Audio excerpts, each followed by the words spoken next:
Mapema leo hali ya sintofahamu imezua gumzo mitandaoni baada ya kusambaa kwa picha na video fupi zikionyesha mlango uliovunjwa na matone ya damu, zikidaiwa kurekodiwa katika nyumba aliyokuwa akiishi aliyewahi kuwa balozi wa Tanzania nchini Cuba, Humphrey Polepole. Mtu mmoja aliyejitambulisha kuwa kaka wa Polepole ameeleza kupitia kipande kifupi cha video kwamba nyumba hiyo ndiyo aliyokuwa akiishi ndugu yake, na kwamba usiku wa kuamkia leo alivamiwa na watu wasiojulikana waliovunja mlango na kuondoka naye majira ya saa 8 usiku na kuelekea kusikojulikana. Kwa majina naitwa Agustino Polepole. Mimi ni kaka ya Humphrey Polepole. Humphrey Polepole ambaye majukumu yake ya mwisho alikuwa balozi wa Cuba, ametekwa usiku huu wa kuamkia leo na ndugu mmoja anatambulika kwa jina la Mafwele. Ninaendelea kufuatilia, mitandao yangu ya kijamii iko wazi, namba yangu ya simu iko wazi. Kwa kifupi niseme Humphrey Polepole ana chipu mwilini. Kwa hivyo naendelea kufuatilia sehemu ambayo wanaendelea kumpeleka, na nitatoa taarifa punde. Maana yake wanamhamisha kutoka sehemu moja kwenda nyingine. Nitatoa taarifa. Asante. Baada ya taarifa hizo kusambaa, jeshi la polisi limetoa tamko kwa umma likieleza kuwa linamsubiri Humphrey Polepole afike katika ofisi za mkurugenzi wa upelelezi wa makosa ya jinai DCI ili kutoa maelezo kuhusu tuhuma ambazo wamekuwa akizitoa dhidi ya serikali tangu alipojiuzuru wadhifa wake wa ubalozi. Jeshi la polisi lingependa kutoa taarifa kuwa bado linaendelea kumsubiri ndugu Humphrey Polepole aripoti katika ofisi ya mkurugenzi wa upelelezi wa makosa ya jinai. Ndugu Humphrey Polepole alitumiwa barua ya wito kwa mujibu wa sheria za nchi aripoti katika ofisi ya mkurugenzi wa upelelezi wa makosa ya jinai ili atoe maelezo kuhusiana na tuhuma mbalimbali alizozitoa kupitia mitandao ya kijamii, lakini hadi leo hajatekeleza maelekezo hayo kwa mujibu wa sheria. Jeshi la polisi limeona taarifa zinazosambazwa kwenye mitandao ya kijamii na ndugu zake kuwa ametekwa. Tayari tumeanza kufanya kazi taarifa husika ili kupata ukweli wake. Wakati huo huo, shirika la habari la BBC lilifanya mahojiano na familia ya Polepole ambayo ilithibitisha kutoweka kwake, ikidai kuwa ndugu yao ametekwa na watu wasiojulikana. Polisi kwa upande wake wameeleza kuwa uchunguzi unaendelea ili kubaini undani wa tukio hilo. Taarifa hizi ni za kweli na sasa tumefika nyumbani hapa alipokuwa anakaa. Tumekuta mlango umevunjwa, tumekuta nyaya za umeme zimekatwa, zile security lines za umeme za juu ya ukuta. Tumekuta mlango wa gate kubwa umevunjwa. Tumekuta mlango wa ndani umevunjwa. Tumeingia ndani, tumekuta damu nyingi sana zimemwagika. Tuko sasa tumeenda kutoa taarifa kituo cha polisi. Poleni sana. Hali ni mbaya. Tumekuta damu nyingi sana zimemwagika. Poleni sana. Je, mlipata vipi taarifa ya tukio hili? Sasa mwenye nyumba alitupigia simu asubuhi kwa sababu ana kijana wake yuko maeneo ya hapo karibu. Yule kijana wake akampatia taarifa yule mwenye nyumba, ambapo tumepanga ile nyumba kama familia. Sasa yule mwenye nyumba akatujulisha kwamba kuna tukio limetokea kwenye hii nyumba hapa yake. Akasema kama tuna taarifa yoyote. So sisi tukamwambia hatuna taarifa. Ndio tukaanza kufanya jitihada za kuweza kufika hapa kwenye nyumba. Mara ya mwisho umeonana naye ama kuwasiliana naye lini? Mimi nimeongea naye jana usiku majira ya saa 2 usiku. Alikwambia nini? Na tulibadilishana mawazo kadhaa. Hakuniambia chochote zaidi, aliniambia tuwe makini sana kwa sababu hali sio nzuri. Mmechukua hatua gani sasa? Hiyo asubuhi Tumefika tukakuta kuna mtu amekuja pale na Land Cruiser kama ya polisi, akaji pale maswali, na sisi baadaye tukamuuliza yeye ni nani. Akasema ametumwa kutoka kwa mkuu wa wilaya kuja kuangalia nini kinaendelea hapo.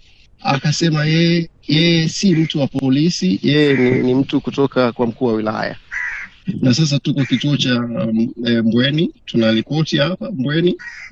Mara kadhaa amekuwa akisema yuko wapi, kama umekuwa ukifuatilia.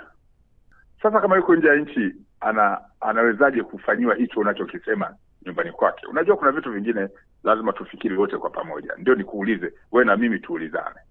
Sasa kamanda, kwa sababu tumezungumza na ndugu zake wakathibitisha na wameenda kuripoti kituo cha polisi Mbweni, tukasema ni vyema tuzungumze na jeshi la polisi. Wanataka kutueleza kwamba amerudi lini kwa mujibu wa yeye?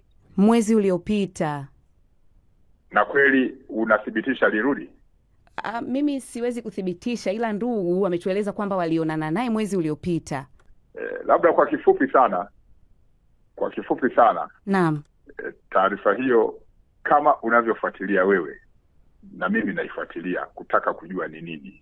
Wakati taarifa hizo zikiendelea kuzagaa, hali ya mvutano ilijitokeza katika Mahakama Kuu Masjala ndogo ya Dar es Salaam muda mfupi baada ya kuahirishwa kwa kesi ya uhaini inayomkabili mwenyekiti wa Chadema Tundu Antipas Lissu. Tukio hilo limetokea leo Jumatatu Oktoba 6, 2025 baada ya mawakili wa Mahakama Kuu waliokuwa wakimsaidia Lissu kisheria kugombea sehemu za kukaa na baadhi ya wafuasi wa Chadema waliokuwa wakifuatilia mwenendo wa kesi hiyo. Mvutano huo ulitokea muda mfupi baada ya Lissu kurejeshwa rumande. Sambamba na tukio hilo, Chadema imeripoti kuwa watu 16 wamejeruhiwa vibaya wakidaiwa kupigwa na askari polisi wakati wakifuatilia kesi hiyo. Kwa mujibu wa taarifa ya chama hicho, majeruhi hao wanapatiwa matibabu kupitia mfuko wa dharura ulioanzishwa na wananchi, huku mmoja wao akidaiwa kutibiwa katika hospitali ya Muhimbili kutokana na hali yake kuwa mbaya.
Matukio haya yanajiri wakati taifa likijiandaa kwa uchaguzi mkuu unaotarajiwa kufanyika Oktoba 29, 2025, hali inayozua hofu na mashaka miongoni mwa wananchi kuhusu usalama na mustakabali wa uchaguzi huo.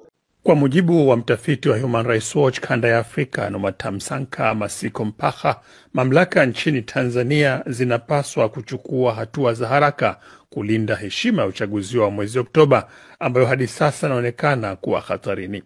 Mtafiti huyo ameongeza, na hapa namnukuu, serikali inapaswa kuacha kuziminya sauti za wakosoaji na badala yake kufanya mageuzi ya maana kuhakikisha uchaguzi huru na wa haki na wa heshima, mwisho wa kumnukuu.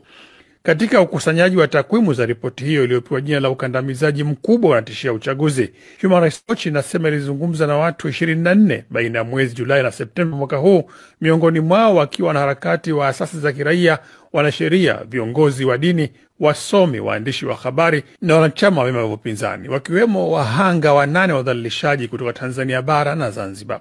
Mmoja wa viongozi wa dini aliambia shirika hilo kwamba haki za watu kuwa na maoni tofauti na serikali sasa iko hatarini, akitaja matukio yasiyo na maelezo ya watu kutoweka, kutekwa na hata mauaji.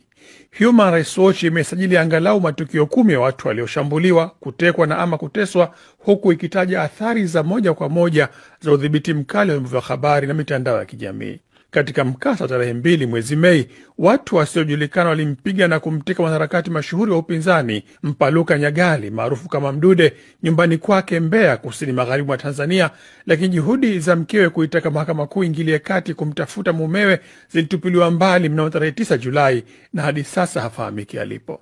Mkasa mwingine uliotajwa kwenye ripoti hiyo ni ule tarehe 16 Juni ambapo watu wenye silaha walimshambulia Japhet Matara anayefahamika kwa kuandika taarifa za kuikosoa serikali mtandaoni, na hata alipokwenda hospitali kwa ajili ya matibabu, watu waliovalia sare za wauguzi walikwenda tena kumvamia na kuendelea kumshambulia. Hadi sasa Matara anazungumza kwa tabu kutokana na kuvunjwa mafizi wa kipigo hicho.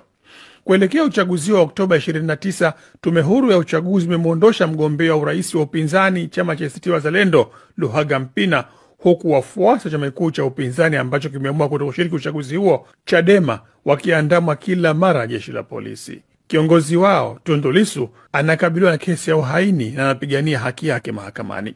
Licha ya kuliandikia jeshi la polisi, tume za uchaguzi, mamlaka ya mawasiliano na wizara ya mambo ya kigeni ya Tanzania tangu tarehe 19 Septemba ili kuwasilisha matokeo ya utafiti huo na kupata maoni yao, shirika la Human Rights Watch linasema halikupokea majibu yoyote hadi ripoti yake hii inachapishwa. Endelea kufuatilia Coco TV kwa habari na matukio zaidi.